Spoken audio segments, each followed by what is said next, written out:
এই সেই নীল নদ যে নদীর পাড়ে আল্লাহর নির্দেশে শিশু মুসা আলাইহিস সালামকে ভাসিয়ে দেয়া হয়েছিল।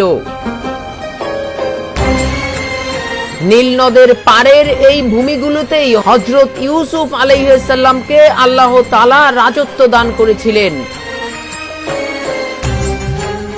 এই সেই নীল নদ আল্লাহর কুদরতে যে নদীর মাঝখান দিয়ে তৈরি হওয়া রাস্তা দিয়ে বনি ইসরাইলকে নিয়ে পার হয়েছিলেন হযরত মুসা আলাইহিস সালাম।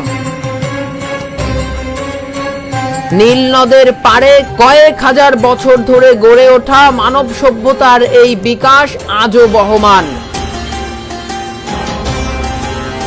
মিশরের নীল নদ মানে নবী রাসূল পয়গম্বরদের স্মৃতি চিহ্ন।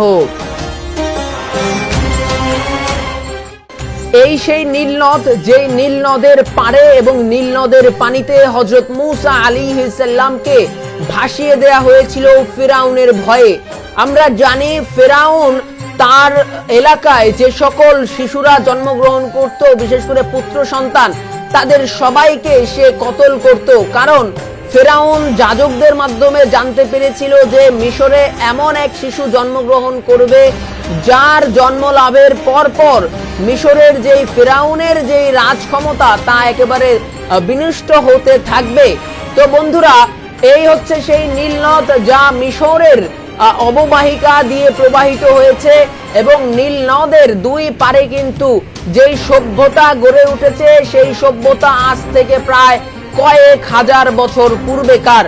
আমরা জানি যে মুসা আলাইহিস সালাম এই মিশর এলাকায় তিনি ফিরাউনকে আল্লাহর দ্বীনের দাওয়াত দিয়েছিলেন এবং মুসা আলাইহিস সালামের পূর্বপুরুষ হযরত ইউসুফ আলাইহিস সালাম, হযরত ইয়াকুব আলাইহিস সালাম তারাও কিন্তু এই মিশরের নীল নদের পারে কিন্তু এক আল্লাহর ইবাদতের দাওয়াত দিয়েছিলেন মানুষদের মাঝে।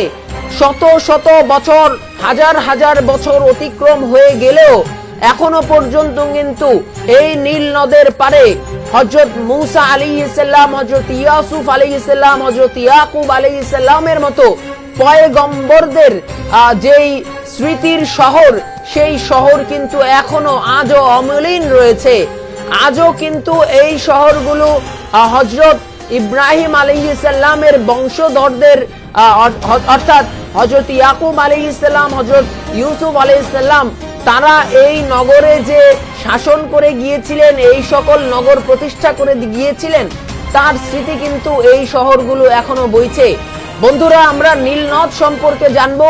হযরত আব্দুল্লাহ ইবনে আব্বাস রাদিয়াল্লাহু তাআলা থেকে বর্ণিত যখন হযরত মুসা আলাইহিস সালামের জন্মগ্রহণের সময় হলো, তখন তার মাতা একজন দাত্রীকে ডাকলেন। এই দাত্রী সেই দাত্রীদের অন্যতম যাদেরকে ফিরাউনের লোকেরা নিযুক্ত করে রেখেছিল। যে বাড়িতে কোনো শিশুর জন্ম হতো তাদের কাজ ছিল ফিরাউনের লোকদের কাছে নবজাত শিশুর জন্মের খবর দেওয়া। এই খবরের ভিত্তিতেই ফিরাউনের বাহিনী এসে সেই নবজাতক শিশুকে নিয়ে যেত এবং কতল করত।